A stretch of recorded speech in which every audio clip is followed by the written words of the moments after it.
Final Fantasy XIV announced a new race and class. Paladins brings in a time-bending new champion. World of Warships takes to the stars, and oh my god, it's almost time for Game of Thrones! The browser game. What else?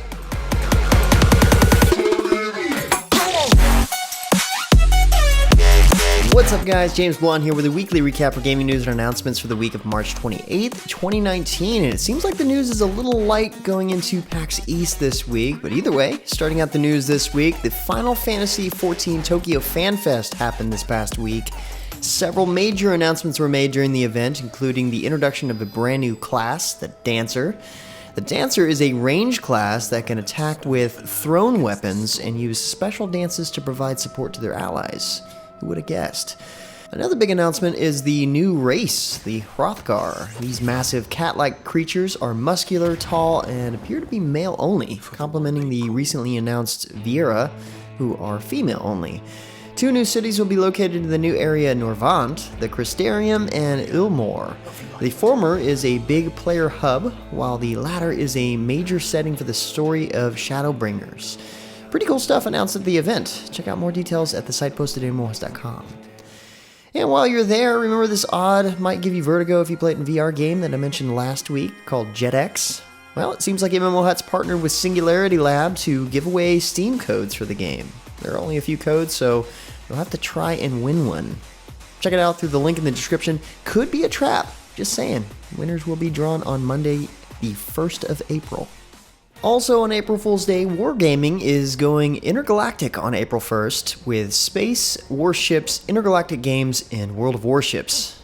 These battles are set on planets in galaxies far, far away and will feature 12 unique and powerful ships. In addition to returning ships like the mighty All-Destroyer and Regal Zaya, a new ship arrives in the Century Hawk. There will be 4 space-themed battle modes, including a rework of Epicenter mode called Rings of Saturn. This debuts alongside the introduction of the Royal Navy aircraft carrier tech tree. Wargaming has always been really good about making these silly game modes fun, and this one doesn't seem like it's lacking. I mean, some of these scenes in the trailer look like Dreadnought. Well, not quite. In more World of Warships news, MMOHuts Jason gives his thoughts on his hands-on time with World of Warships Legends, which is the console version of the popular PC naval battle game. High points he mentioned included the simple controls, speed of gameplay, and of course the visuals, which Jason described as looking incredibly real, especially when zoomed in. I do recall that being the case back when I did the first look for the PC version when it was really early in development several years ago. If you're up for it, there's a full detailed breakdown available with gameplay footage, more of what you see here, at the site post link below. On a slightly similar note, Gaijin Entertainment announced their April Fool's event coming to the post-apocalyptic battler Crossout. The "Where'd you give the car, dude?" brawl will last from March 28th until April 3rd and will offer the funniest and weirdest fighting machines ever created. At the start of the brawl, players will be randomly assigned one of 59 different vehicles selected by the Crossout developers. All of these were crafted by the players and uploaded to the game's exhibition. Basically, it's the reject pile of player-designed vehicles you get stuck with. Available vehicles range from giant rocket-armed crabs and crazily oversized lawnmowers to fire-breathing ducks, jet-powered pink elephants, and even more extraordinary creations. But despite their funny appearance, all of these vehicles are absolutely deadly in combat, so at least they work. In other exciting news, Path of Exile is finally out on the PlayStation 4 as of recently. Still 100% free, the PS4 launch coincides with the first major expansion of 2019, Synthesis. In Synthesis, players will encounter Kavus, a major figure in Rayclass history, and help him reforge his memories to discover what role he played and learn more about the history of the game's world, which is really cool lore if you haven't figured that out. If you haven't played PoE in the past, now is the best time to give it a shot. Tons of content now in the game, and these expansions make it that much more epic.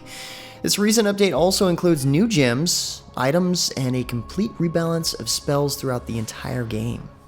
Also on console, Bandai Namco revealed a new gameplay trailer for the upcoming MMORPG exclusive to Xbox One, Bless Unleashed. The trailer showed off combat styles, progression, bosses, and some dungeon gameplay as well. The trailer puts special emphasis on being able to dodge, as you won't regain health naturally over time, so if you've played any Dark Souls, you'll probably be an expert at this mechanic. Bandai Namco will be attending PAX East, which has started already in Boston from the 28th through the 31st, so if you happen to be going there, stop by their booth to get some cool swag and hands-on time with Bless Unleashed.